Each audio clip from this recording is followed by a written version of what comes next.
President Biden on Wednesday called out Representative Lauren Boebert during an appearance in her congressional district, marking a rare instance of Biden directly targeting what he often pegs as a MAGA Republican by name.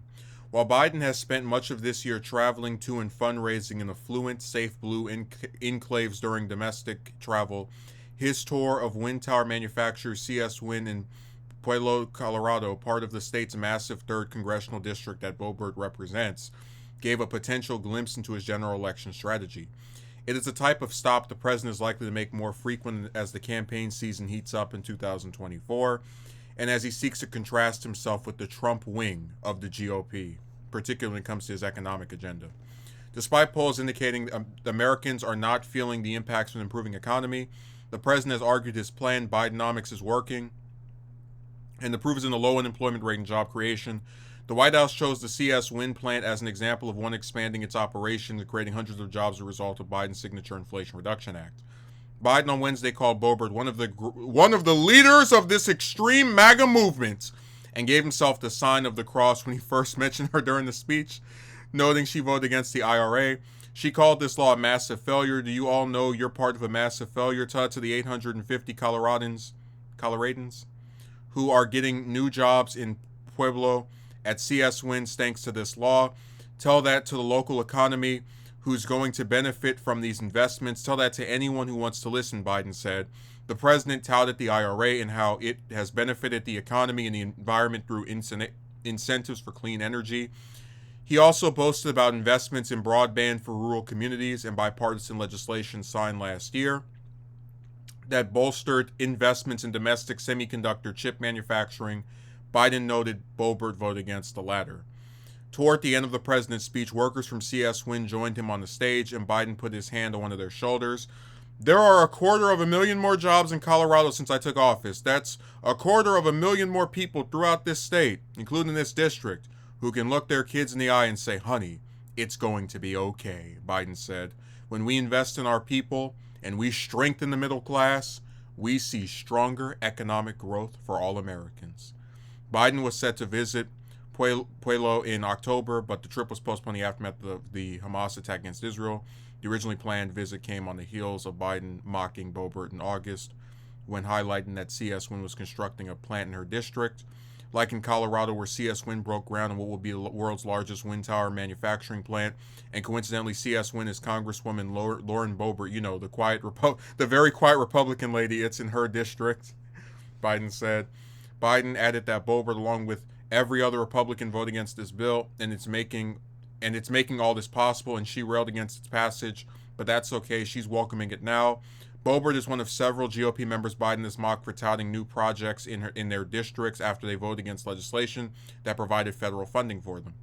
The second-term Congresswoman is one of the most high-profile and controversial members of the House Republican Conference, and she is a widely outspoken critic of Biden. She shouted out during Biden's 2022 State of the Union address to criticize the withdrawal of U.S. troops from Afghanistan, and she filed articles of impeachment against the president in June. The Congresswoman was at the center of a controversy in September after being escorted out of Beetlejuice the Musical in Denver after complaints she and another attendee were vaping and disturbing the production. Boebert is likely to be a top target for Democrats' 2024 election, given she narrowly won her seat in 2022. Boebert defeated Democrat Adam Frisch by fewer than 600 votes that November in one of the most surprising results in the midterm. Frisch has already announced he is challenging Boebert again next fall. Biden made a point to talk about Boebert in remarks to high-dollar donors the night before his visit to CS Wind, while he was touting the IRA. She voted to repeal it, and she called it a massive failure. It's in her district. She called it a massive failure, the president said Tuesday at a fundraiser just south of Denver. The Inflation Reduction Act was probably, I'd say, the most important thing Biden has done from a domestic standpoint. I'd say the most important thing foreign policy related is getting out of Afghanistan. Longest war in American history finally ended at last. Even though the media criticized him for the way that the withdrawal was done, when the point was we've been in this conflict for 2 decades now. How much longer is it going to go? Just they were really goofy. But it's interesting to see him go to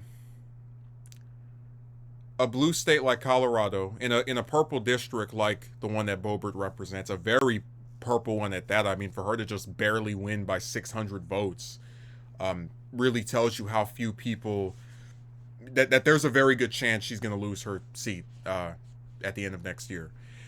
And I think him targeting her specifically as one of the leaders of this extreme MAGA movement is more so him previewing what he's going to use against Trump or whoever I shouldn't even bother saying it, against Trump as the Republican nominee, where he'll say, oh yeah, you guys want to talk about my economy not working, but look at all these new jobs that are coming around, thanks to the Inflation Reduction Act, which every single member of your own party voted against. So all this federal funding you guys were opposed to, but now you want to celebrate the projects and various job creators and creations that are coming out of your district that were funded by a bill that you didn't want to pass. It is as for Biden is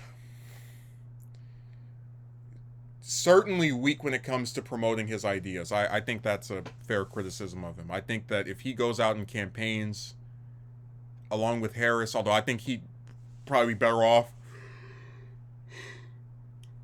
doing it himself, because a lot of people are not fans of Harris. She brought him no votes in 2020. I don't think she's really done any type of significant thing as VP either. But be that as it may, I think if he were to go around to these purple and red districts, more so purple than red, but go to those districts and make the point of, I understand prices are high, but more people are getting employed. He needs to give some semblance of hope.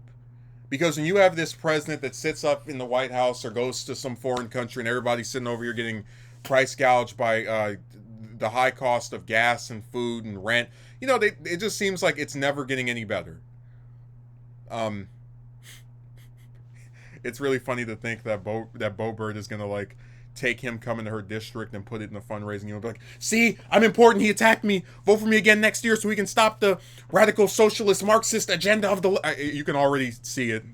His visit was a win for both sides. He gets a preview of what he's going to do next year against Trump, and she gets to fundraise off of him. And she's really going to need the fundraising, because it looks like this is going to be her last term unless a miracle comes through.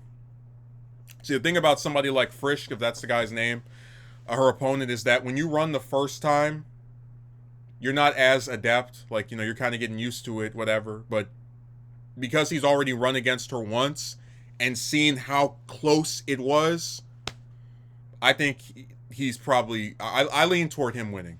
Maybe Boebert will pull out a surprise like she did before, but I'm slanted in favor of him beating her, and then she'll be out, and then all this talk about the rising Republican star Boebert will all be for naught.